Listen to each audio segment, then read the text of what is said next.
Nous allons parler sport tout à l'heure, accompagné des fins limiers de la chose sportive qui vont donc faire leur entrée dans ce studio dans un très court instant. Mais en attendant, mesdames et messieurs, permettez-moi de planter le décor puisque ce soir, l'actualité sportive est meublée par des championnats d'Afrique qui se sont déroulés il y a quelques jours avec la bonne prestation des Lions indomptables de cette belle discipline qui se sont illustrés il y a quelques jours du côté du Sénégal. Si je m'en abuse, c'était de ce côté-là. Nous parlerons gymnastique sur le plan local avec la formation des formateurs tout simplement et des athlètes qui sont donc à l'école de l'Égypte tout simplement pour apprendre cette gymnastique. Tout de suite et maintenant, je vais accueillir Étienne Balam. Étienne, bonsoir et bienvenue. Merci, bonsoir Thomas, bonsoir aux nombreux téléspectateurs de Affiche-Sport. C'est un plaisir de retrouver justement ces fans de sport du Cameroun qui, on sait, par millions, nous regardent certainement à travers cette sublime chaîne d'information, sublime chaîne de télévision, Info Télévision. C'est vraiment un plaisir lorsqu'on évoque de nombreuses actualités d'ailleurs avec Affiche-Sport qui a donné cette habitude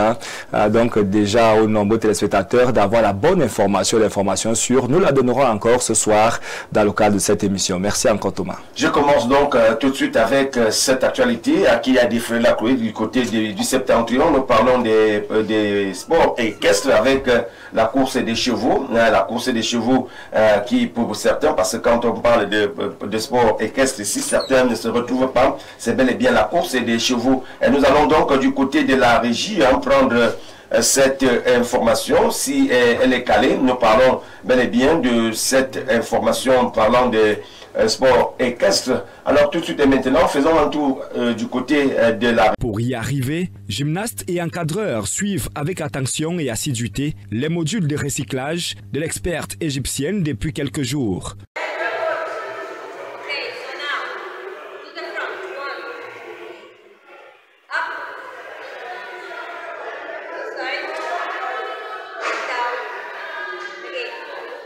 Sur du praticable, les athlètes explorent les notions assimilées sur les tables de saut, les barres asymétriques, les poutres et autres. Cela est bien encadré par l'experte. Coach égyptienne nous détaille bien ce qu'elle explique, ce qui est sur la projection, elle détaille bien.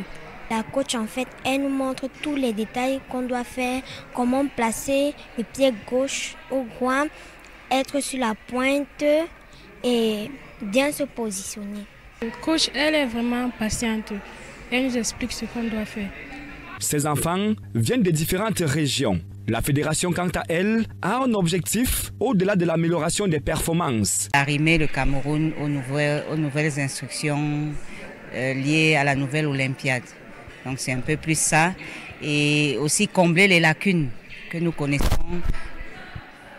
Vous savez que le matériel n'était pas si évident au départ, donc nous avons besoin, nos entraîneurs, tout comme nos athlètes, de savoir comment s'exprimer dans le matériel olympique pour pouvoir améliorer les performances.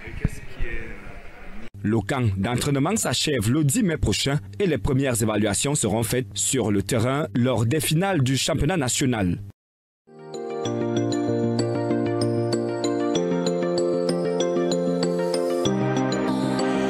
Restons dans la mouvance d'informations. Nous parlons cette fois des championnats d'Afrique. Après la gymnastique, nous remontons un tout petit peu sur l'échiquier international avec les championnats d'Afrique de lutte libre. Cela avec Joseph Patrick Bala. 27 années de travail acharné, 27 ans d'attente.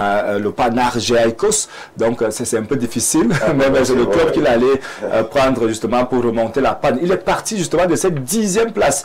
Il a allé au play-off et le club a fini 2e. Vous comprenez que le club est maintenu aujourd'hui, bien sûr, dans la Ligue 2 du côté de la Grèce. Et c'est un Camerounais, c'est Guy Fétiné que nous connaissons très bien avec ces belles images de son club que nous avons à l'antenne. Donc le faire, c'est quelque chose du moins d'inédit, mais il a réussi, Guy Fétiné. Je rappelle que c'est quand même un entraîneur d'ailleurs qui a également une sélection au niveau du Cameroun, la sélection nationale des U23, où on a également vu de bonnes choses avec lui, avec ces jeunes de moins de 23 ans.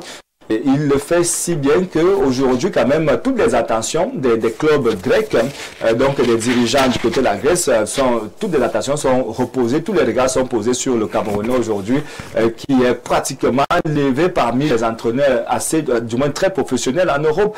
Je dis encore, c'est difficile d'avoir un Noir et qu'il soit Camerounais, aller s'imposer dans le vieux continent comme Guy Fétiné l'a fait il y a quelques jours. J'imagine que, puisque là, ils sont en deuxième division, pourquoi pas un club de première division, le prendre Thomas Dakem pour également continuer ce qu'il sait faire.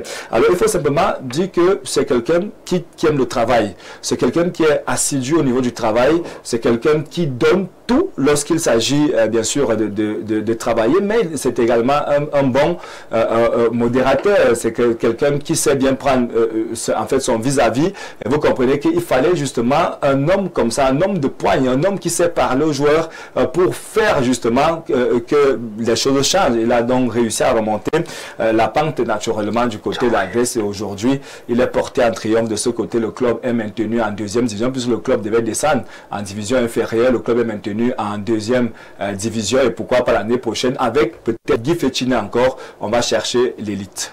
Tout à fait, hein, c'est ce que nous demandons aux autres coachs camerounais, de chercher de l'autre côté, après avoir peut-être prouvé sur le plan national, essayer aussi d'aller voir ailleurs. Alors je voulais te dire, donc les quelques journées qui restaient, il faut dire qu'il a réussi à jouer 10 matchs. C'est les statistiques, il a fait 10 matchs, il a eu, c'était 3 victoires, hein, donc voilà, 3 victoires, il a réussi à faire 4 matchs nuls et pour seulement 3 défaites. Donc il faut le faire lorsque vous êtes dernier, arriver à faire du moins ces statistiques, c'est très difficile. Je rappelle qu'il a 48 ans, hein, donc il a encore presque toute la carrière d'entraîneur devant lui, et pourquoi pas demain ou après de même les dirigeants. Vous savez qu'on parlait de la nationalisation du banc de touche des Lions indomptables du Cameroun, pourquoi pas faire avec ceux qui nous démontrent qu'ils ont de la performance, ils ont de la poigne, ils peuvent nous donner des résultats, du moins ce que le Cameroun attend plus. Nous restons toujours avec ceux-là qui vendent cher à l'image du Cameroun à l'extérieur, puisque tout à l'heure André Onana face à l'Athletic Bilbao dans le cadre des demi-finales retour de l'UEFA Europa League, tout simplement de ce côté-là. Donc après la belle manche aller où les Red Devils se sont imposés par 3-0. Aujourd'hui, les questions donc d'essayer de remettre cela au goût du jour avec cette équipe, bien que André Onana soit mené, hein, parce que quand on quittait la salle de rédaction, André Onana et son équipe étaient menés 0 contre 1. Et là, aujourd'hui, il faut dire que sur le plan local, certains jeunes de nos quartiers se sont mobilisés pour encourager ce digne fils du Cameroun, un lion indomptable qui fait la fierté de toute la nation camerounaise, pour ceux qui aiment encore le football. Alors certainement, vous avez un mot à placer là-dessus. Alors, il faut le dire, hein. Bon, c'est vrai que vous avez donné le score tout à l'heure, mais certainement, avant la fin de cette émission, encore sortie de cette émission, on aura le vrai score, hein, de ce match des demi-finales retour de la Ligue Europa. Je rappelle qu'au match aller, c'était 3-0 contre ce club de Retafe, je crois bien. Athletic Bilbao. Donc 3-0 au match aller. Et bon, Athletic Bilbao est en train justement de revenir. Mais je crois qu'avec le soutien que le portier des Lions indomptables a à travers le Cameroun, beaucoup de choses pourraient changer lorsqu'il sait que du côté d'un Colbison, il a tout un fan club. Je rappelle que dans ce fan club, actuellement, il y a tout un écran géant qui, du moins par des voix, du moins ce qu'on ne maîtrise pas, ils réussissent à avoir les images d'André à travers peut-être les liens et autres, hein, donc du côté de la Ligue Europa, ça se joue de ce côté. Alors, ce club avait donc pris ce fan club, il faut le dire, avait pris l'initiative du côté d'un club de soutenir André Onana. Alors, vous voyez là, c'est l'investissement humain. Ils ont commencé ce jeu par l'investissement humain parce qu'ils attendaient le grand match des demi-finales qui se joue donc aujourd'hui. Donc, il a fallu d'abord qu'on commence par la propriété du côté des artères de la ville de Colbison, et c'est ce qu'ils ont fait, mobiliser à une trentaine, quarantaine bien sûr de membres. Il n'y en a que ici, nous sommes avec toi et toi ne nous déposes pas. Donc c'était vraiment quelque chose de bien agréable à voir avec le 24 de Dieu d'ailleurs qu'ils ont érigé en image et autres. Il y avait une banderole qui signifiait, et là justement, c'est le clou pratiquement des événements parce que là, il y a eu un bureau qui a été installé avec tout un président du fan club, un vice-président, un secrétaire général, un trésorier. Et la petite histoire également, Thomas, d'accord, c'est qu'il y avait quand même des hommes, des personnes au troisième âge qui sont venus soutenir l'initiative. Donc vous comprenez combien de fois cela a été merveilleux, combien de fois ça peut porter encore de bonnes choses à André Onana en club. Vous savez qu'aujourd'hui, lorsqu'on parle de Manchester, on voit pratiquement les derniers rangs, les bas de classement. Mais comment faire pour qu'André Onana sorte de là? Il faut justement que dans son propre pays, qu'on commence avec des initiatives comme cette initiative des jeunes d'un Colbison à travers ce fan club. Et ça peut galvaniser, pourquoi pas André, dans son club. Et donc à savoir que dans son propre pays, il a des jeunes qui le soutiennent. Il a bien sûr d'autres personnes qui sont en train de vouloir, qui sortent bien sûr de la mauvaise passe qu'il a aujourd'hui et qu'ils deviennent le André Onana qu'on a connu à l'Inter de Milan, qu'on a connu du côté de l'Ajax. Et donc, je dis bien de choses. Hein, donc, et je crois quand même que après, ces jeunes ont réagi, ont dit le pourquoi de ce qu'ils sont en train de faire en Colbison. On les écoute tout simplement. Notre parole, c'est toujours oui. Et entre-temps, avec les dispositions de cœur et les sacrifices que nous faisons maintenant, dans notre situation actuelle, nous croyons que nos énergies actuellement atteignent André Onana. L'objectif de notre fan club est de faire savoir à notre idole, André Onana, qu'il a tout un soutien du côté d'un Colbison. Et dans l'avenir, nous voudrons faire de lui un ambassadeur pour la jeunesse d'un Colbison, qui est une jeunesse battante et active. Ce projet qui est venu comme une étoile filante et on a pu attraper cette étoile, c'est que nous avons cette chance-là de pouvoir rassembler, mobiliser les jeunes à supporter notre idole André Onana. En réalité, ça ne nous coûte rien d'aller plus loin que ça. Mais on est au début, on pense qu'avec le temps, on pourra réaliser nos rêves. Qu'est-ce que vous promettez lorsque André va jouer? Merci déjà aux jeunes d'un Colbison qui soutiennent Mordicus. Donner quelques noms parce qu'on peut les voir, on ne sait pas. Il faut dire que le papa qui parlait tout d'abord, hein, c'est Majesté Désiré Messia Tangana, donc il est Majesté de ce côté. Et celui qui suivait, c'est le président même du fan club qui s'appelle Azok Meyo Blaise Bertrand, donc c'est le président du fan club. Et également, le troisième, c'est le secrétaire général de ce fan club qui se nomme Moulium Youssouf. Donc, cette initiative est portée par ces personnalités. Moi, je les appelle aujourd'hui personnalités parce que porter une telle initiative, Thomas, c'est pas facile, mais ils se donnent à fond. Je crois, je sais même pas comment ils font. Peut-être ils ont des petites collectes qu'ils font pour que lors des matchs, ils s'asseyent ensemble pour même un verre d'eau et autres. Donc, c'est une initiative à encourager tout simplement. Tout à fait. Nous allons donc parler autre chose à présent, toujours avec vous. Hein. Nous allons peut-être dire un mot, coller un petit mot au cyclisme camerounais qui s'apprête à redescendre sur les artères du Cameroun à travers cette compétition organisée par la Fédération camerounaise de cyclisme. Alors avec vous, certainement une réunion s'est tenue du côté de l'instance fêtière du cyclisme ce jour. Avant cette réunion, il faut d'abord dire félicitations aux cyclistes camerounais qui ont quand même fait sensation du côté du Bénin sur pratiquement 15 nations. Du coup, le Cameroun termine à la 5e position avec au classement général hein, la 5e position toujours, donc Kamzon Clovis Abosolo et les siens qui ont quand même se sont bien entraînés parce qu'il faut dire c'était également un test pour le Cameroun. Il pouvait arriver que le Cameroun remporte le Tour du Bénin qui a plutôt filé du côté de l'Afrique du Sud. Ouais. Mais ils ont beaucoup étudié pour gagner à la maison. Vous savez que le Tour du Cameroun s'apprête. Peut-être, malheureusement, on a eu le directeur de la communication de la Fédération camerounaise de cyclisme qui nous a quand même fait un bref bilan. Mais malheureusement, je crois que nous ne l'aurons pas, Thomas.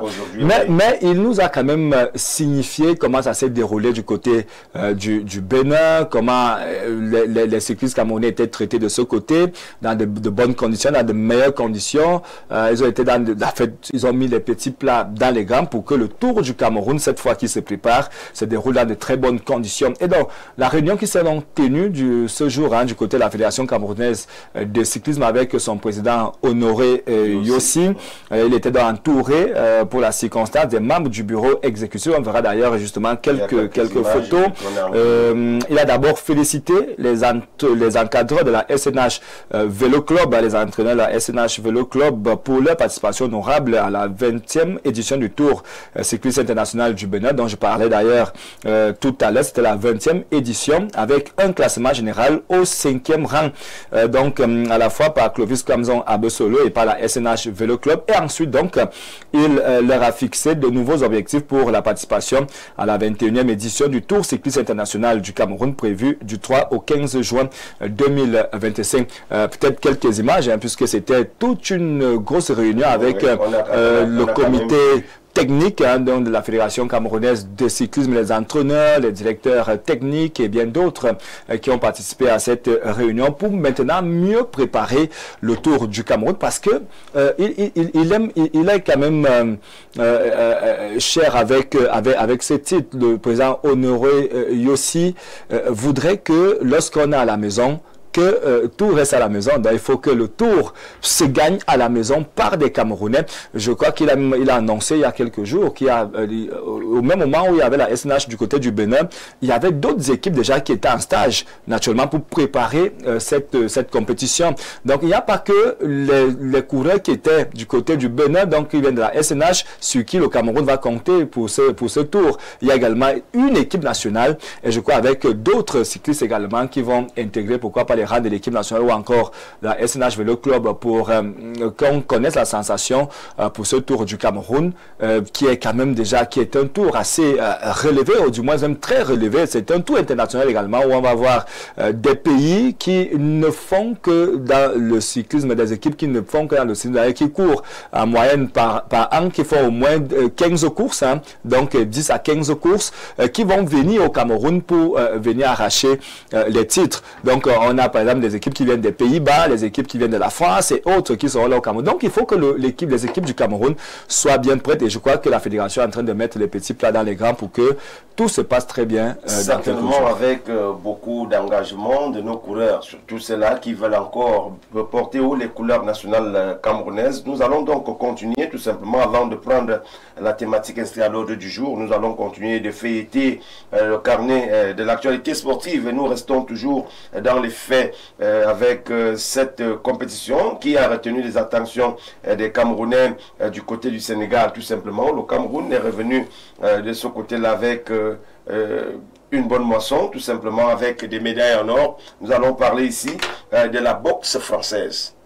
Par là, je vais introduire une autre personne. Il y a un athlète, celui-là même qui a été couronné et qui est dans ce studio. Ceci aussi nous donne un plus-value tout simplement pour notre programme. Alors Étienne, vous qui avez suivi de bout en bout cette compétition, en attendant que la parole soit donnée aux principaux acteurs, je reviens à vous. Qu'est-ce qui vous a le plus marqué pendant ce séjour des Lions Indomptables hors de nos bases? Je crois que il n'y a que la dette qui est sur le plateau également, avec le directeur de la communication de la Fédération camerounaise de savate sur le plateau, qui peuvent mieux nous dire comment la compétition s'est déroulée du côté du Sénégal. Mais ce que je connais, ce que je retiens, Thomas Dakin, vous allez peut-être le remarquer que c'est déjà des personnes à féliciter.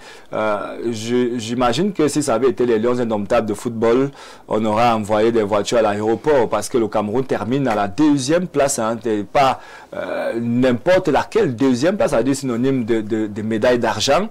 Et je crois que lorsque vous arrivez à une telle commission avec autant de médailles, quand vous revenez à la maison, on doit quand même vous porter un triomphe. Je ne sais pas si cette fédération, si cette équipe a été portée en triomphe, parce que là, quand même, on a quelqu'un qui a reçu une médaille d'or, je crois bien, de ce côté-là sur le plateau. Il nous dira comment ça s'est passé, comment c'était aussi difficile. Est-ce que tout suivait? Mais je sais que la fédération a fait, comme on dit sur au quartier, les pieds et les mains pour trouver le nécessaire pour mettre ces athlètes en condition et dans de bonnes conditions. Assez bien déroulé de ce côté. Et moi, je dis encore félicitations à la Fédération camerounaise de savate qui est bien représentée sur ce plateau. Alors, merci. Ceci me donne l'opportunité d'aller accueillir tout de suite le champion d'Afrique Patrick qui est avec nous dans ce studio, tout simplement en attendant de donner la parole à son directeur de la communication qui est également dans ce studio. Lui, il s'appelle Alex Keneminkam, capitaine de l'équipe nationale des savates du Cameroun. Bonsoir et bienvenue.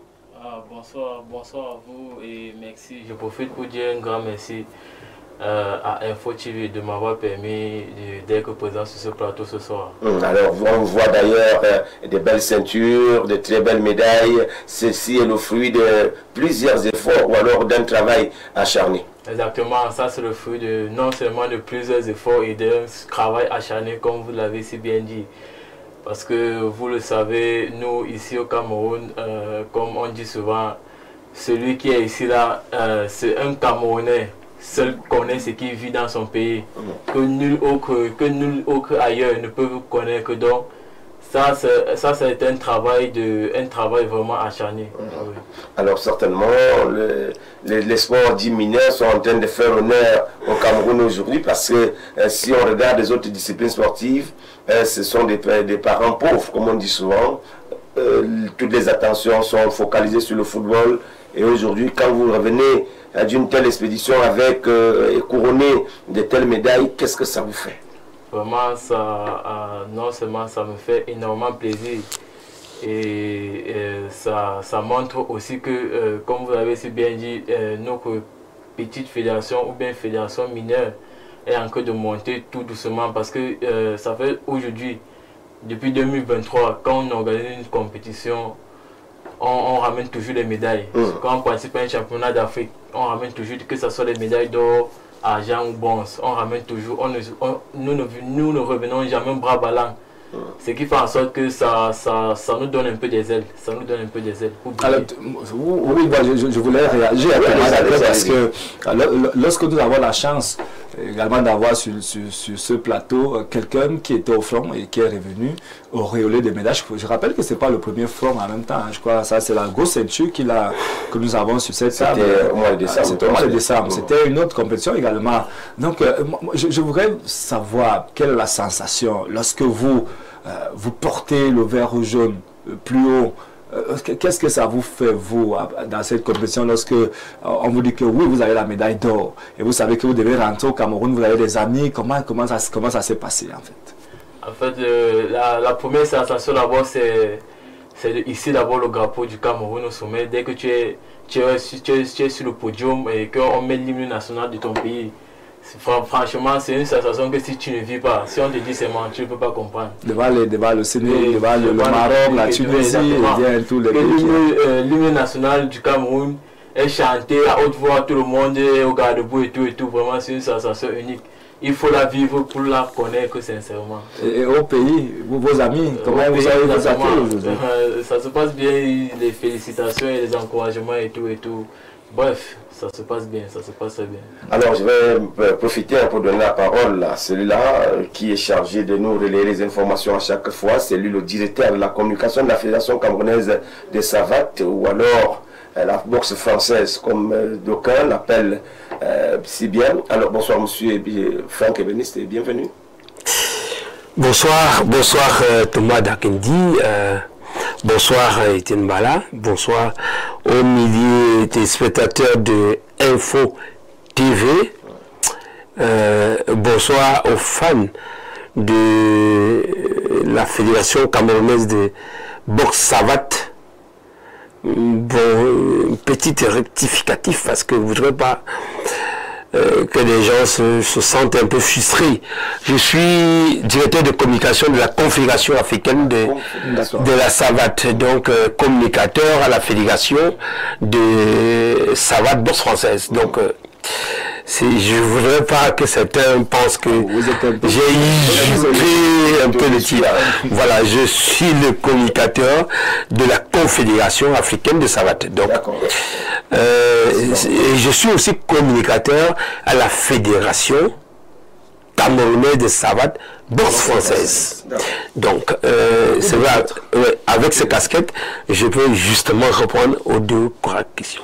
D'accord. Alors, avec votre concours, vous qui étiez très proche, vous étiez très proche des athlètes pendant leur séjour du côté du Sénégal, où ils étaient en plein front, parce qu'on a vu les Camerounais qui ont charbonné, comme on le dit vulgairement au quartier, qui ont charbonné pour nous ramener quelque chose d'assez agréable. La deuxième place, ça ne se ramasse pas, surtout quand on est en territoire ennemi. Comment est-ce que vous avez vécu cela en tant que chargé de la communication? Thomas, avant d'être deuxième africain, je rappelle ici que le Cameroun sort, avant d'être deuxième africain, le Cameroun était double champion d'Afrique. C'est-à-dire, nous sommes en 2023, nous sortons champion d'Afrique. Et en 2024, en Égypte, nous sortons champion d'Afrique. Ça veut dire, donc, que nous sommes régressé un petit peu. Voilà. Et donc, justement, vous savez qu'au Sénégal, le public qui a joué un très grand rôle ne nous a pas permis, pas simplement le public, parce que le Sénégal, à son niveau, a classé 2 équipes. Vous savez que nous, au Cameroun, nous sommes partis justement avec une équipe des 10 athlètes, 10 tireurs. Donc, et arrivé au Sénégal, on a trouvé autre chose. C'est-à-dire que le Sénégal a classé une équipe en assaut et en combat.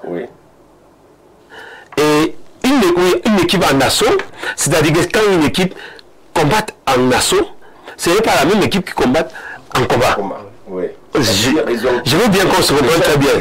Parce que le championnat qui s'est passé au Sénégal, il y a eu ces deux aspects. On a assaut et on a combat. Nous, au Cameroun, nous sommes partis avec 10 tireurs. Celui qui pratique la savate au Cameroun, celui qui pratique la savate s'appelle tireur. Bon, alors, nous sommes partis avec 10 tireurs, donc masculin et féminin. Donc, lui que vous voyez là, et ici on a une médaille en argent. Il a combattu, il est sorti deuxième pour avoir cette médaille. Par contre, le Sénégal a combattu, le Sénégal a une équipe unique pour la savate assaut. Pendant que le Cameroun, Alex, que voici, voilà, un même tireur, merci beaucoup. Évolue sur les deux fronts. Auparavant, au Cameroun, un même tireur utilise combat en assaut et en combat, lui seul. Vous voyez un peu. Beaucoup de débauches d'énergie. Voilà. Vous voyez un peu beaucoup de débauches. Et ça devient très compliqué. Donc, Thomas, ces athlètes, ces tireurs camerounais qui sont sortis deuxième africain, à mon avis, comme il a dit Étienne, si c'était le football, on devrait ouvrir tous les vannes, vous voyez. Parce que en fait, j'attire l'attention des athlètes de haut niveau qui comprennent ce qu'on dit là. Parce que en boxe, savate, il y en a presque 3, voire 4. On a savate, assaut, on a combat, on a forme et on a canne. Mais au Sénégal, on n'avait que 2. Et le Cameroun a aligné uniquement une équipe qui fera les 2 au même moment. Justement parce que, arrivé au Sénégal, quand on quitte le Cameroun, on ne savait pas. On savait quand même que le Sénégal est au pays, mais il nous a doublé. On savait quand même qu'il devait avoir les tireurs, mais pas ce genre de système de jeu. C'est-à-dire un mec qui ne combat qu'en assaut. Après assaut, là, il finit, il part. Mais il y a un autre mec qui vient utiliser en combat.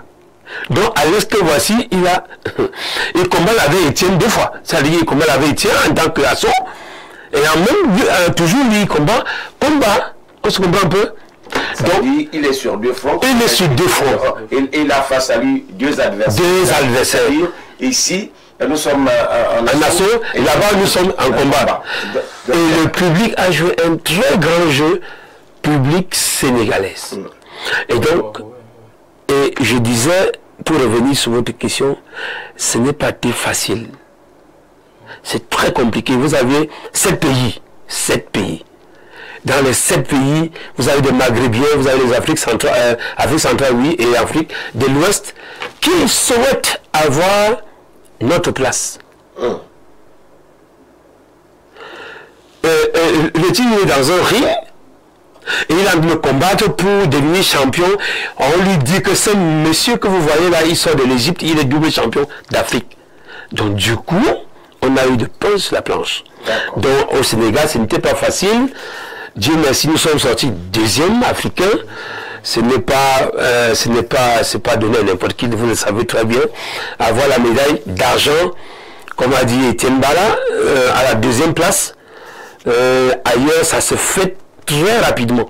D'accord. Voilà. Nous vous avons compris et ceci nous permet donc de respirer un tout petit peu et venir prendre la thématique du jour, parce que là, on a quand même pris la peine, le temps d'essayer de tourner dans toutes les disciplines. Et d'ailleurs, aujourd'hui, nous faisons la part belle à toutes les disciplines, hein, dites mineures, c'est-à-dire les disciplines sportives qui ne sont pas mises au devant de la scène à chaque fois. Donc, nous allons parler savate, nous allons parler boxe, nous allons parler bien d'autres disciplines dans ce studio. Tout de suite et maintenant, on respire et on revient juste derrière.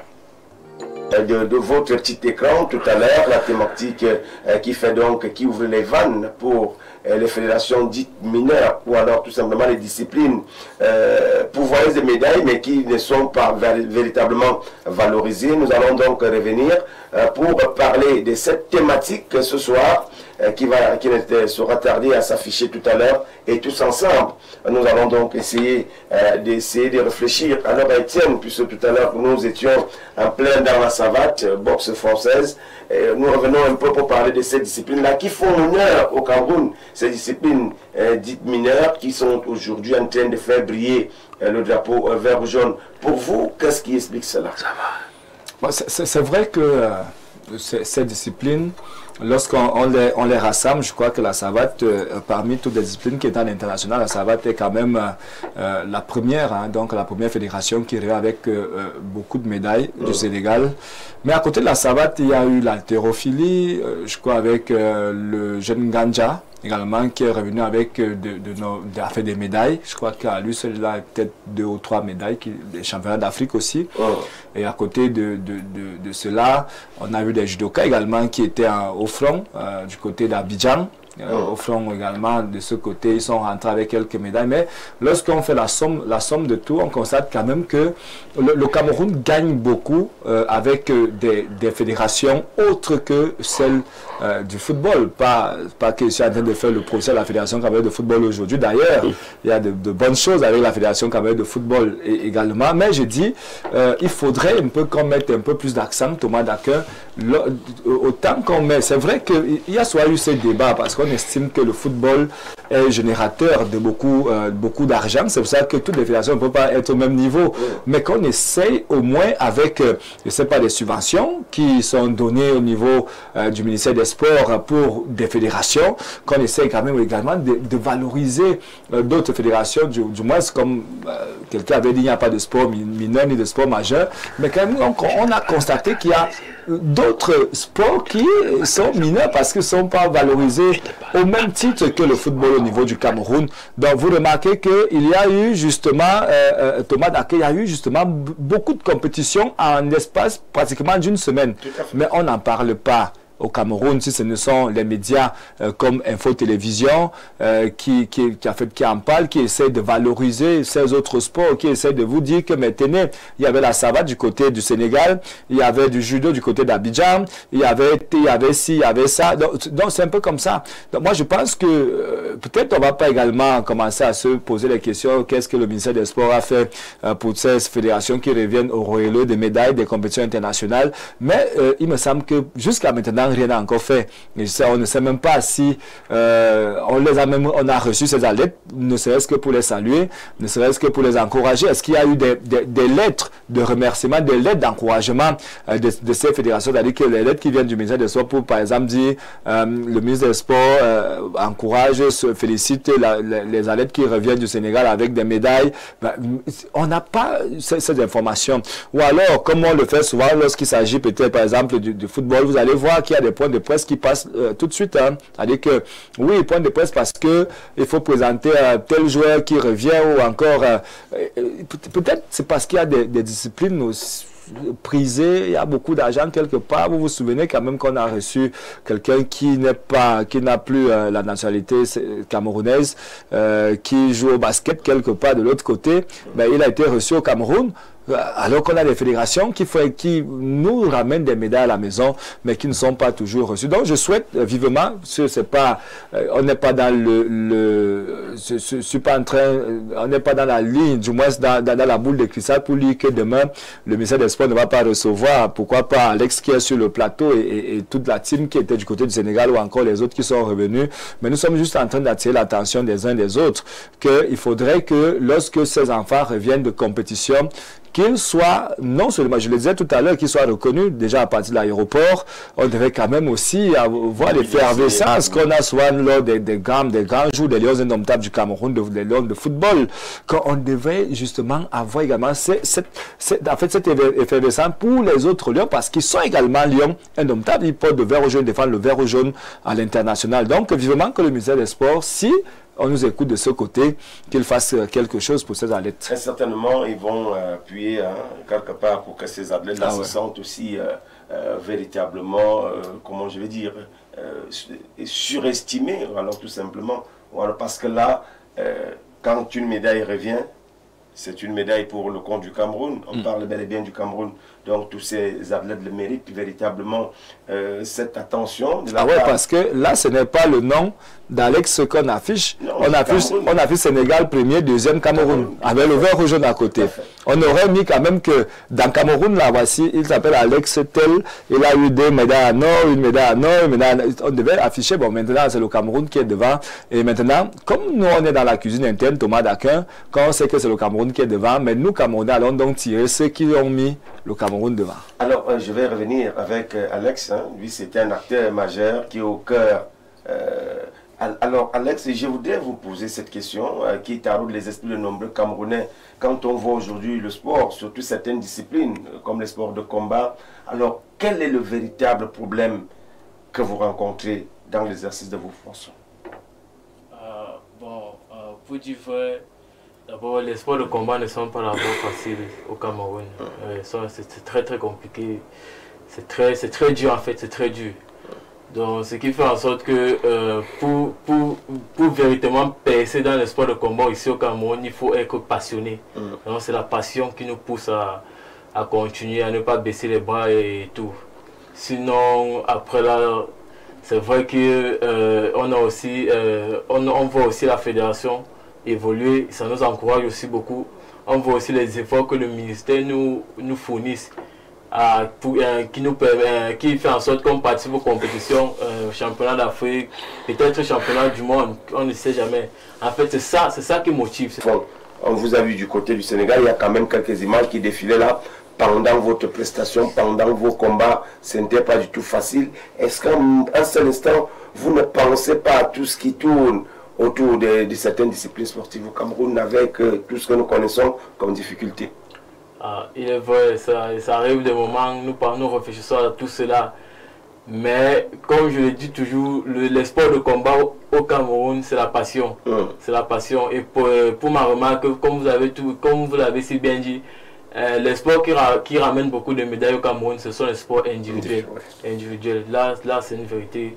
Là, c'est une vérité à ne pas démentir. Donc, moi, pratiquer les sports de combat au Cameroun, il faut être passionné. C'est juste ça. Il faut être passionné. Alors, je reviens à vous, Franck Ébéniste.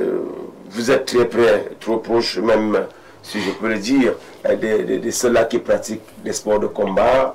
On vous a vu tantôt à gauche, au sein de l'instance africaine, veut dire l'instance africaine de Savate, vous y êtes. Alors aujourd'hui, quel est le message qui vous attache le plus quand on sait que ce n'est pas du tout facile? Et pour les jeunes qui veulent emprunter ce sillage, quel est le message que vous leur enverrez?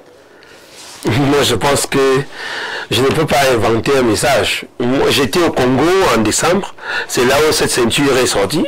Et le représentant du président de la République, son Excellence M. Paul Biya, nous a donné 2 mots dont je préfère partager ici. L'ambassadeur du Cameroun au Congo nous a dit mes enfants, mes petits frères, mes fils, ne négligez rien sur votre passage. Sachez que, comme avait dit le président de la République, chaque sport n'est pas négligé. Et donc, vous me demandez le message. Le message que moi je peux dire aux autres tireurs, mais simplement de suivre le chemin d'Alex ou bien de Bombac. Je parle là de la capitaine des Lions Indomptables de Savate, boxe française, la fleur Denise Bombac, dite la fleur, et les autres champions qui viennent par exemple du Sénégal. Donc je ne peux pas inventer un message à l'endroit des cadets. Moi, je pense à Thomas pour dit encore quelque chose par rapport à ce que le communicateur est en train de dire sur le plateau, c'est que s'il y a un message, certainement le message serait d'améliorer les conditions de vie, de préparation, parce que j'imagine un peu le cadre de préparation de ces athlètes avant les compétitions internationales qui n'est pas certainement au niveau de ce que les autres ont en international. Je vous rappelle qu'il y a le Maroc de ce côté, la Tunisie et autres. Et lorsqu'on connaît l'infrastructure de du moins de ces pays, par rapport à ce que le Cameroun possède, je ne sais pas, Alex est sur le plateau, je crois qu'il y a une grosse différence. Il y a une grosse différence. Mais le Camerounais s'adapte toujours à tout. Lorsqu'il arrive, il voit que oui, ça c'est quelque chose que nous n'avons pas ça, mais c'est des choses que nous on voit souvent même à travers nos téléphones, que même si on avait ça au Cameroun, on devait faire fort. Donc quand ils arrivent là-bas, ils se surpassent, ils se disent que ben, là, je suis à des conditions meilleures. Même si je me suis entraîné sous le soleil, au niveau des bas, je ne sais pas de ce qu'on a ramassé pour qu'ils nous servent des bas, ou même encore au sol comme ça, nu, pas de ring qu'on sort. Ici, c'est mon oncle qui doit parler. Généralement, Taquin, pour revenir dans son moulin, j'étais en train de poursuivre.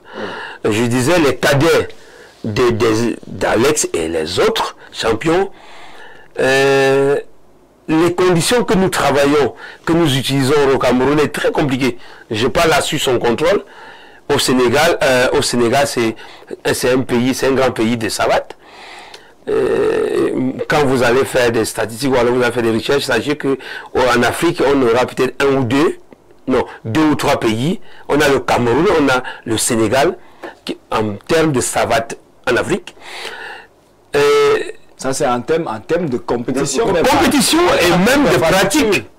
D'infrastructure, Alex, je ne pense pas que aucun pays n'a, pour le moment, n'a pas un gymnase uniquement pour la savate boxe française. Pour le moment, nous sommes en train de... Oui, au niveau... Mais certains pays sont quand même avancés. Peut-être en France, ou alors, je ne sais pas, aux États-Unis. Déjà en Europe, oui, en Europe, mais au Cameroun, nous sommes en train... En Afrique, nous sommes en train de nous adapter parce qu'en fait, il faut dire la vérité, parce que la savate n'est pas comme des autres disciplines sportives. Qu'est-ce qui fait la différence entre la savate et les autres disciplines sportives? Voilà, ce qui fait la différence entre la savate boxe française et les autres disciplines sportives, c'est justement l'individualité. Est-ce que dans la boxe anglaise, non, je poursuis. Bon, moi je vais dire, moi je vais répondre. Ce qui fait la différence, c'est que la savate a ses valeurs. Les valeurs de la savate d'abord, qui sont, je pense, éthiques, esthétiques, efficacité et éducatif en fait. Oui, ça ce sont les valeurs de la savate. Dans l'éthique, on retrouve la beauté de l'art, je peux dire la beauté et la technique aussi. La technique, les gestes. Les gestes, voilà, exactement. Dans l'éducation, la savate est aussi éducatif. Donc ça permet ça éduque ça grandit éducatif, c'est que ça grandit avec toi. Au fur et à mesure, ça grandit avec toi. Ça te permet d'être, même dans la vie active, la savate est très importante. Et c'est pour ça que ça fait la différence. L'efficacité maintenant, c'est la puissance en fait de la savate, le combat, le plein combat. Donc quand on parle de l'efficacité, c'est qu'il y a contact, mais avec technique, avec beauté. Bon, avec tous ces valeurs-là regroupées. Donc moi je me dis c'est ce qui fait la différence entre tous les autres sports de combat en fait. Et j'ajoute justement ce qu'il a dit, il y a la savate forme de troisième âge. Vous voyez un Camerounais ou alors un Étranger qui pratique la savate en dansant. Vous voyez que ça ramollit tous les rythmes que l'être humain peut en avoir. C'est ça la différence en fait avec la savate, avec la boxe française et les autres disciplines de combat. En Kung Fu, ce sera autre chose. Et surtout que ça croise style. Nous avons assaut, combat et savate forme qui... Alors peut-être quelqu'un pourrait la question, assaut c'est quoi, combat c'est quoi? C'est la partie esthétique. C'est la partie technique, beauté de la savate. Déjà technicité, beauté... Non, dis-lui très simplement Alex, la savate assaut, c'est la partie où l'on ne peut pas blesser, bref, donner un coup direct à quelqu'un. C'est-à-dire, je ne peux pas lui donner un coup de main, tu vois. Mais je peux faire ça, voilà, je peux faire ça. Ça, c'est une beauté, tu vois. Sans toutefois faire mal. Sans toutefois faire mal, parce que là, on sait. Mais par contre, là, en combat, c'est de la puissance, c'est là. Donc, il faut mettre la puissance d'ensuite sur le point et puis vous atteindre le cible. C'est un peu ce qui fait la différence. D'accord. Alors, Étienne Bala, vous avez suivi quelques termes techniques qui nous échappaient jusque-là. Parce qu'il fallait quand même édifier les téléspectateurs qui nous regardent au quotidien. Qu'est-ce que savate assaut, qu'est-ce que la savate combat, voilà donc, et qui est bien détaillé par ces techniciens, ces pratiquants, et surtout quelqu'un qui est très proche, très introduit au sein de cette fédération, et même sur le plan international, sur le plan africain. Alors aujourd'hui, nous revenons un peu pour parler de ces disciplines. Qu'est-ce qui peut manquer aux autres disciplines quand on sait qu'aujourd'hui, toutes les attentions, tous les regards sont figés sur le football qui par moment semble ne pas faire la fierté des Camerounais? Alors qu'est-ce qui peut manquer? Je pense que premièrement il y a des moyens et ensuite il y a la confiance. Troisième chose, il y a parfois de la mauvaise foi qui s'installe au sein de certaines fédérations. Vous allez remarquer qu'il y a des fédérations qui existent de nom et qui n'existent pas au niveau des compétitions. Je ne vais pas faire le procès ici en citant ces fédérations, mais je dis on a au moins 53 fédérations au Cameroun, mais à peine une dizaine fonctionnent. J'ai envie de dire une dizaine ou quinzaine de fédérations fonctionnent. C'est-à-dire que de ce côté, soit c'est la mauvaise foi ou alors c'est juste la figuration, parce que si les fédérations revenaient à ce qui était vécu il y a de cela quelques années où le ministère des Sports finançait, donnait au moins une certaine subvention de fonctionnement aux fédérations. Mais vous allez remarquer que beaucoup auraient déjà créé d'autres fédérations et insisté que en fait, ce soit des fédérations. Je rappelle qu'il y a des associations aujourd'hui qui attendent seulement le quitus d'être fédération, mais qui sont là en association encore et qui mettent de leurs moyens pour... et d'ailleurs qui font des compétitions donc en leur sein et même en international et autres, mais ça reste association. Alors ça manque peut-être de... Quand il dit le manque de confiance, c'est que ces fédérations ont constaté qu'elles sont lésées par les instances dirigeantes. Je vais toujours pointer le ministère des Sports, malheureusement, parce que c'est lui qui est quand même le point central de toutes les fédérations. D'ailleurs, c'est lui le patron de tous les sports au niveau du Cameroun. Alors, si vous ne faites pas confiance à une fédération, Thomas, vous savez qu'il y a des fédérations aujourd'hui qui ont dans le calendrier des compétitions internationales, mais qui n'arrivent pas à voyager. Parce que lorsque vous arrivez de ce côté, on vous dit il n'y a pas de moyens. Il n'y a pas de moyens. D'ailleurs, si vous avez peut-être 3-4 compétitions l'année, on vous dit vous choisissez une compétition et l'État finance cette compétition, vous partez. Et pourtant, vous en avez peut-être 3 ou 4. Et c'est ça qui peut améliorer les performances de vos athlètes. Mais ce n'est pas vécu au Cameroun. Donc, il y a ce manque de confiance. Parce qu'on va vous dire il n'y a pas de moyens au ministère des Sports et autres. D'ailleurs, vous êtes même qui on ne vous voit même pas. Et vous savez que c'est ce ministère qui a souvent l'art de sortir la liste des fédérations qui ont au moins fait quelque chose. D'ailleurs, ces fédérations qui ont salué le chef de l'État le moment venu. Lorsque, si vous n'avez rien fait, tant pis, vous n'irez pas de ce côté. Donc, j'appelle aussi les fédérations à prendre conscience, à faire quand même quelque chose, ne serait-ce que déjà sur le plan national, et lorsque les compétitions internationales arrivent, approchez-vous du ministère des Sports et dites-leur que voici nos compétitions, nous irons en fait faire cette compétition. Et aussi, il faut être conscient de ce que lorsque vous êtes président de fédération, ça veut dire que vous n'êtes pas arrivé à ce niveau pour attendre que la subvention vienne forcément de l'État. Donc, vous-même aussi, qu'est-ce que vous faites? Les fédérations manquent de sponsors, manquent de sponsoring et autres. Il n'y a pas des cellules de communication assez fortes, des cellules marketing assez fortes. Il y en a, en fait, ça n'existe pas. Vous avez remarqué que la fédération se résume dans le portefeuille du président. C'est-à-dire, lorsqu'il se déplace avec sa fédération, il se retrouve peut-être à Douala, il a sa fédération de ce côté. Lorsqu'il est au nord, il a sa fédération. Donc, tout tourne autour de lui. C'est-à-dire que les signatures, rien n'est dispatché. C'est-à-dire qu'on n'a pas donné aux autres aussi que, bon, lorsqu'il ne suit pas là, le secrétaire général peut faire ceci. Non, tout est centré sur une seule personne et ça ne valorise pas. C'est la même chose qu'on a souvent décrié avec les clubs de football, Thomas Daquin, que tout est centré sur un individu qui a paternalisé le club. Et pourtant, on vous demande de vous ériger aujourd'hui en association, en société, je veux dire, c'est-à-dire que permettre que les gens viennent être des actionnaires au sein de votre club. Je pense également que même les fédérations doivent le faire aujourd'hui. Mais vous avez remarqué que quelqu'un à sa fédération aujourd'hui, a un siège, et le jour qu'il n'est plus là, le siège ne va plus exister là où il avait laissé le siège. Bah, vous faites donc ça à qui? Ben, vous devez avoir une fédération qui a un siège connu de tous. Ça veut dire que le siège peut-être de la FECASAVAT, c'est à Info TV. Mais lorsque Franck Ebélis ne sera plus président, mais que le siège reste à Info TV, que celui qui viendra, qui vienne peut-être améliorer les mêmes infrastructures, qui vienne peut-être améliorer à sa manière. Mais pas qu'aujourd'hui, la FECASAVAT est à Info TV, demain on va retrouver la FECASAVAT, parce que c'est la même. Il y a un problème de gestion, il y a un problème de personnes au sein des fédérations. C'est ça qui vient avec les problèmes. Aujourd'hui, on parle de la Fédération camerounaise de rugby, vous savez ce qui se passe de ce côté, Thomas Daquin. Aujourd'hui, c'est grave. C'est-à-dire que le président élu, qui vient d'être élu président de la Fédération camerounaise de rugby, décide qu'une association ne doit plus organiser des activités sportives. Mais c'est vraiment, j'ai envie de dire, c'est de la sorcellerie, Thomas Daquin.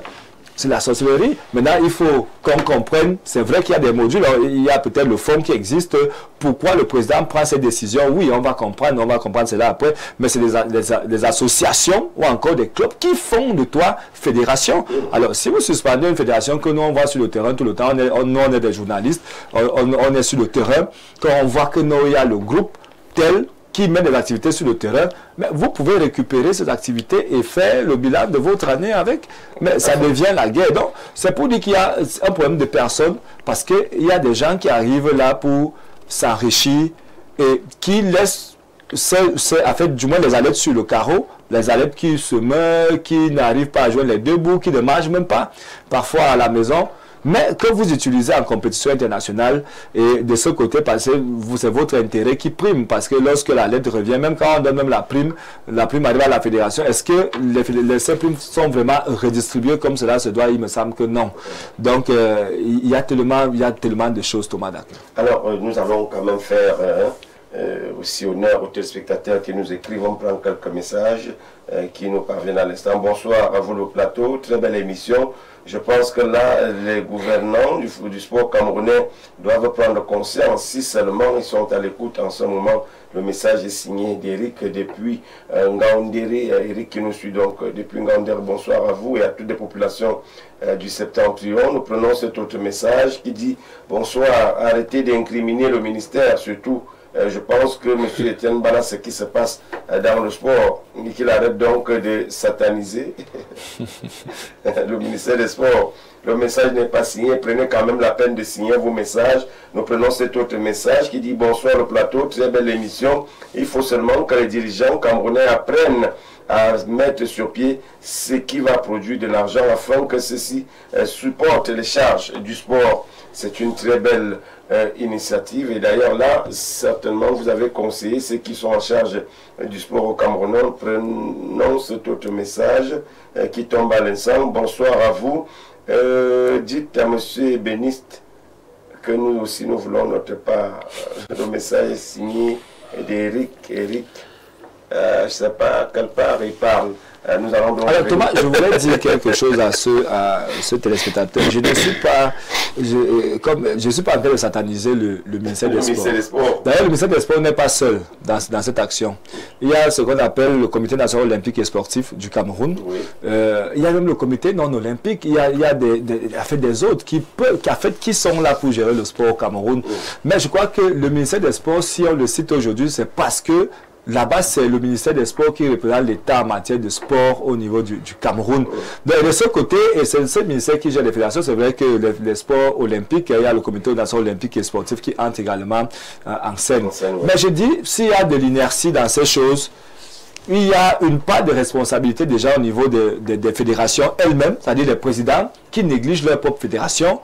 Maintenant, la deuxième négligence vient quand même du ministère des Sports. Mais monsieur, si vous ne pouvez pas gérer votre fédération, qu'on ne voit pas d'activité sur le terrain, mais le ministère des Sports peut vous radier, on vous enlève du fichier des activités sportives au niveau du Cameroun, des fédérations sportives au niveau du Cameroun. Et là, ou alors... vous, on vous suspend. Je crois qu'il y a des assemblées générales au sein des fédérations. Quand un président n'est plus... là, qu'il y a une assemblée générale et que tout cela redevienne normal. Alors, je vais poser cette question à Franck Ébéniste. Cameroun, de point l'heure de gloire des disciplines mineures, pour vous, l'heure est arrivée ou il faut encore attendre l'heure de gloire de ces disciplines sportives dites mineures? Pour répondre à cette question, Thomas, moi je pense pas qu'il y a même une discipline mineure. Hein. Moi je pense pas. Puisque le premier sportif camerounais l'a dit, nous sur ce plateau, nous savons qu'il n'y a pas de sport mineur, pas de sport réservé, encore les sports privilégiés. Alors, s'il faut parler des choses, voire même trois.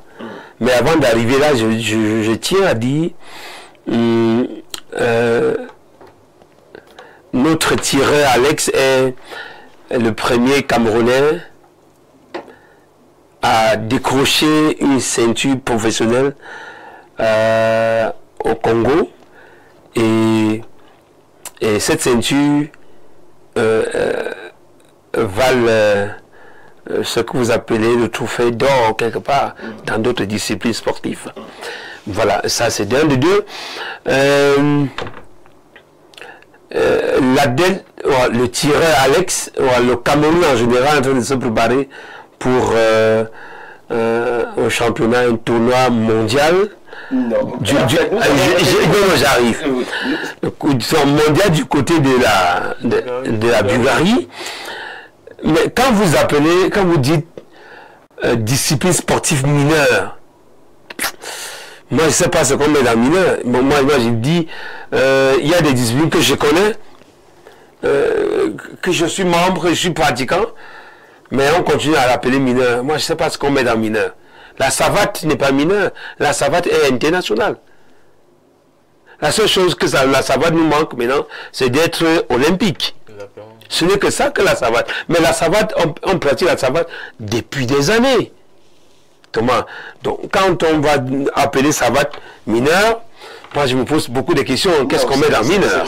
C'est une façon de formuler. Quand on parle de sports mineurs ici, ce sont les sports qui ne sont pas au cœur. Comme le football. Oui, mais justement, mais attendez, je suis d'accord. C'est la même chose si le public, non, si le politique utilise la savate pour la communication politique, la savate deviendra comme le football.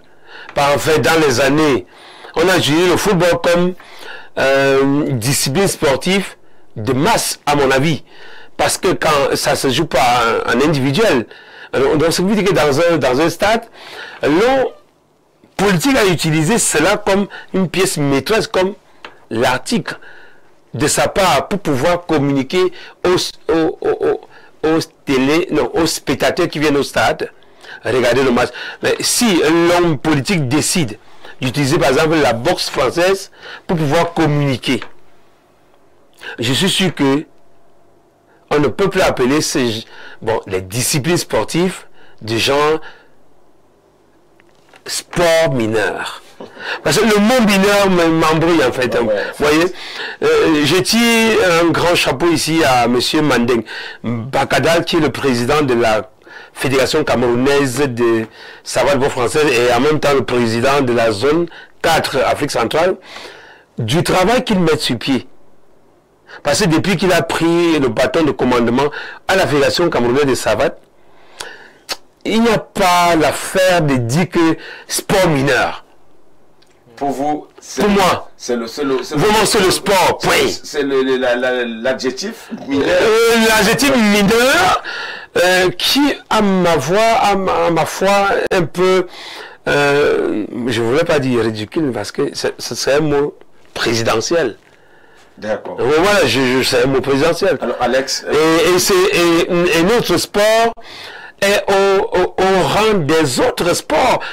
Tout à l'heure, il parlait des disciplines sportives qui sont allées à l'extérieur, qui ont eu des médailles. Actuellement, je vous parle, il n'y a aucune discipline sportive, aucune fédération qui allait à l'extérieur ramener cette médaille d'or. Il faut le signaler. Non, là n'est pas... Non, attendez, je suis d'accord, mais j'argumente votre question. Vous avez escrime, incapacité sur une fédération camerounaise. Ils sont allés, je pense, c'est en Chine. Et on a des autres, justement, on a la lutte, on a le judo, on a, en tout cas, etc. Mais ces disciplines ne sont pas rentrées avec autant de médailles comme nous autres à la savate. Bon, quand vous appelez classe mineure... Vous êtes en train de faire l'apologie de la Fédération camerounaise de savate, c'est pas mauvais. Chacun ne peut que défendre ça. Bon, d'accord, merci beaucoup si vous tirez comme ça. Alors, Alex, quand on regarde un peu aujourd'hui ce qui se passe, tout à l'heure on parlait des sports, je veux dire les sports de combat. Pour vous, c'est une passion. Il faut d'abord être passionné avant d'espérer avoir glané des lauriers par après. Alors pour vous, quand on regarde un peu ce qui se passe dans les autres disciplines, est-ce qu'on peut dire que le Cameroun peut désormais compter sur ces différentes disciplines en dehors du football?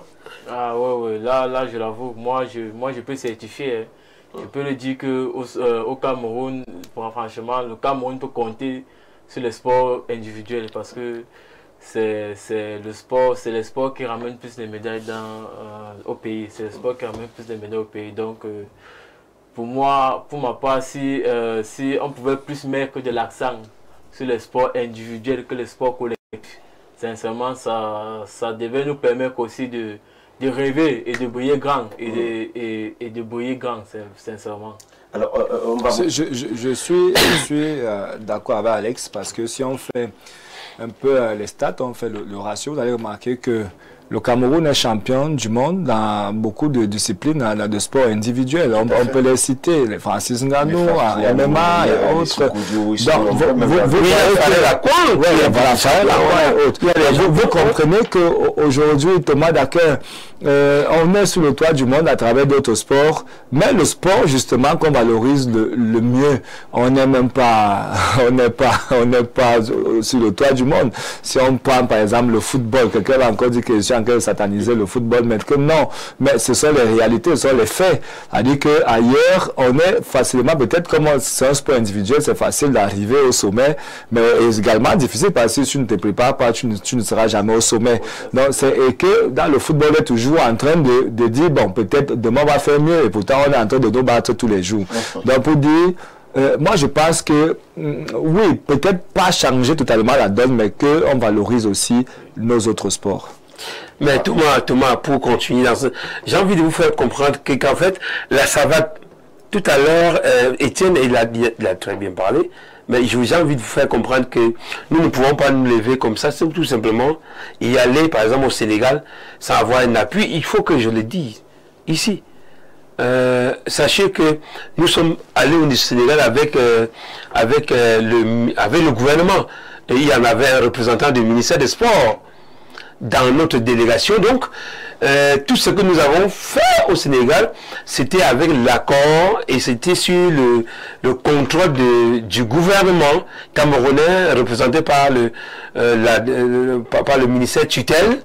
Et j'ai dit ici merci au nom du président de la fédération et de notre fédération pour tout ce que le MINSEP fait à l'endroit de la fédération camerounaise de savate boxe française.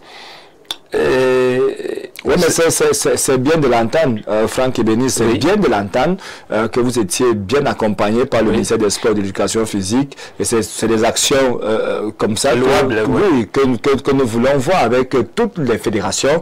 Et je crois que tout le Cameroun sache que oui, effectivement, vous avez été porté en triomphe par les dirigeants camerounais. C'est le travail que M. Mandeng Bakadal mène au quotidien, ils se battent qu'on a bien voulu mixer plusieurs disciplines sportives dans ce studio ce soir. Ça n'a pas été évident avec les responsables de certaines fédérations qui, au dernier moment, ont décliné l'invitation. Nous allons tout simplement continuer notre aventure puisqu'il nous reste à peine quelques minutes. Je vais donc permettre à tout un chacun, surtout pour ceux qui nous viennent du côté de la Fédération camerounaise de savate boxe française, de nous donner quelques actualités phares qui sont donc en vue de ce côté-là avant de sortir définitivement de ce studio. Alors je reviens à vous, monsieur le communicant, pour parler un peu de quelques actualités phares auxquelles les téléspectateurs d'Info TV et même les amoureux de cette belle discipline peuvent désormais marquer dans leurs agendas. Dans un premier temps, la Ligue régionale du centre de la savate camerounaise de boxe française depuis un certain temps, a mis sur pied des activités pour les pratiquants de la discipline dans le centre. Et donc, si un Camerounais est intéressé, il peut se rapprocher de nous.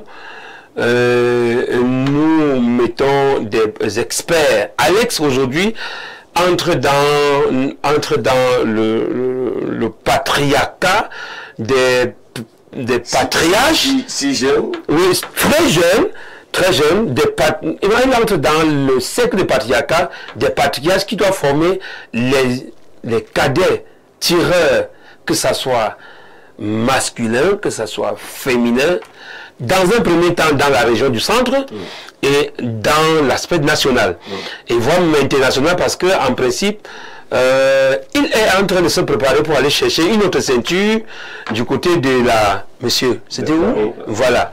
Bulgarie, parce que il a un de ses coéquipiers, Wilson Farrell Akwan, qui était champion du monde junior à Bulgarie au savate assaut. Et donc, je pense que si un Camerounais, une Camerounaise souhaite toucher du doigt l'éthique, être patriote de la savate, ou alors elles doivent se rapprocher de nous parce que nous sommes ouvertes et nous souhaitons valoriser cela, cette discipline à qui le veulent, et nous le pratiquons en plein air, nous le pratiquons partout. J'ai un président régional, Maître Messi Clément, qui est ouverte et n'attend que ça. Et au niveau de la Fédération camerounaise de savate, président Mandela avec son équipe dynamique ne souhaite que cela, et nous sommes déportés depuis le mois de janvier dans les lycées et les collèges de la région du centre pour pouvoir inculquer, et à l'ouest pour inculquer dans, justement on a fait 3 régions, centre, ouest et littoral, inculquer dans la tête des Camerounais et Camerounaises les valeurs de la discipline savate camerounaise boxe française. Merci Alex. Un dernier mot avant de sortir définitivement de ce studio. Quelle est votre actualité à court, long et moyen terme? Bon, présentement, là, nous sommes en pleine préparation pour le championnat du monde qui aura lieu en Bulgarie au mois de juin. Donc d'ici la semaine prochaine, le staff technique va mettre sur place des regroupements des tireurs de l'équipe nationale pour commencer à préparer ce championnat et pour pouvoir relever ce grand défi qui nous attend. Parce que là, on parle du championnat du monde, c'est déjà le haut niveau, ça vise déjà le haut niveau. Donc, je peux juste dire merci à tous ceux qui me soutiennent, qui m'ont toujours soutenu. Et le conseil que je peux donner à mes frères, à mes petits frères, à mes grands frères même, c'est que quand vous vous lancez dans quelque chose, croyez en vous, croyez jusqu'au bout. Et c'est tout.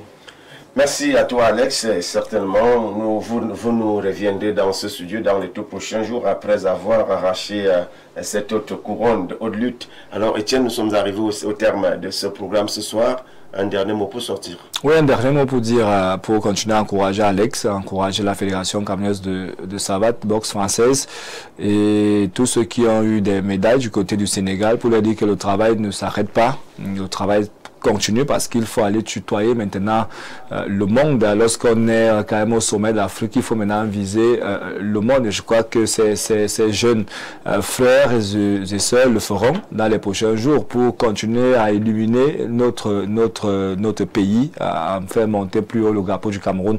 Également, je voudrais dire à certains que ça fera peut-être du bien d'entendre que notre compatriote Andro Nana, là on revient quand même dans le football, notre Andro Nana va jouer sa 3e finale de Ligue Europa après 2017 avec l'Ajax d'Amsterdam, 2023 avec l'Inter de Milan, 2025 ce sera bien sûr avec Manchester United. Le club s'est imposé tout à l'heure 4-1 face à l'Athletic Bilbao. Donc à l'aller c'était 3-0, retour 4-1. Andro Nana donc bien sûr, donc il va jouer sa 3e finale de Ligue Europa et on est sûr d'ailleurs, on va prier pour cela, on va faire des messes pour cela, pour que au moins Andro Nana ait ce titre d'Europe qui est donc la Ligue Europa. Merci à vous, mesdames et messieurs. C'est ici que se referme donc ce programme. Nous allons remercier au passage Ismaël qui était derrière les caméras. La réalisation porte l'estampille de celui-là même qui a préparé ce programme, Jacques Bitsebia. Il était assisté par quelqu'un d'autre qui n'est pas un inconnu de la maison. Il s'agit de Guy Fernand qui était derrière les boutons également pour la diffusion. Nous allons remercier au passage le rédacteur en chef qui n'est autre que Sylvestre Amara qui nous assiste à chaque fois que nous préparons ce programme, sans toutefois oublier la haute hiérarchie pilotée de main de maître par Monsieur Dieudonné Mvan, je vais dire Dieudonné Mvan, qui est le père des enfants et qui nous délivre à chaque fois le visa de production de ce programme. Mesdames et messieurs, quant à moi, je demeure votre humble serviteur Thomas Dakanzi. On se donne rendez-vous jeudi prochain quand il sera exactement 21 h. D'ici à là, ne décrochez surtout pas, nos programmes se poursuivent. Bye bye.